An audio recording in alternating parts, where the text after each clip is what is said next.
লুমিনারা রাজ্যে, যেখানে সূর্য চিরকাল উজ্জ্বল ছিল এবং জমিগুলো সোনালী শস্যে ভরপুর ছিল, সেখানে বাস করতেন এক তরুণ রাজপুত্র যার নাম ছিল লাইট। তো রাজ্যের সীমানার বাইরে এক মোহময়ী জঙ্গলের গভীরে বাস করত এক অনন্য পরী। তার নাম ছিল সিলফ, এবং সে ছিল সূর্যের আলো এবং গাছের পাতার এক অপার্থিব সৃষ্টি। তার সবুজ চুল বাতাসে দুলত, ঠিক যেমন বনের পাতারা সূর্যের আলোয় কাঁপে। তার ডানাগুলো ছিল বিশাল পাতার মতো, গাছের শিরার মতো জটিল নকশা আঁকা, স্বচ্ছ এবং সূর্যের আলোয় হালকা জ্বলে উঠত। সেফ ছিল অন্য সব পরিদের থেকে আলাদা। সে মানুষের মতো খেত না, এমনকি অন্য জাদুকরী প্রাণীদের মতো নয়। সে সূর্যের আলো থেকেই তার শক্তি গ্রহণ করত, রোদের নিচে দাঁড়িয়ে তার ত্বকের ভেতরে সেই শক্তি শোষণ করত, সূর্যালোককে নিজের জীবনী শক্তিতে রূপান্তরিত করত।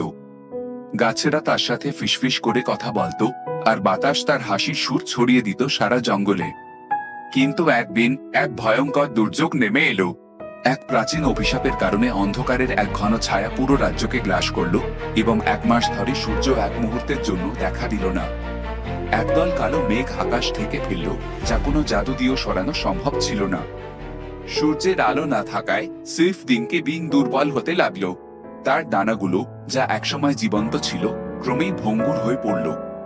তার চুলের উজ্জ্বলতা ম্লান হয়ে গেল, আর তার শরীর কাঁপতে লাগলো ক্লান্তিতে। অন্য পরীরা তাকে বাঁচানোর চেষ্টা করলো।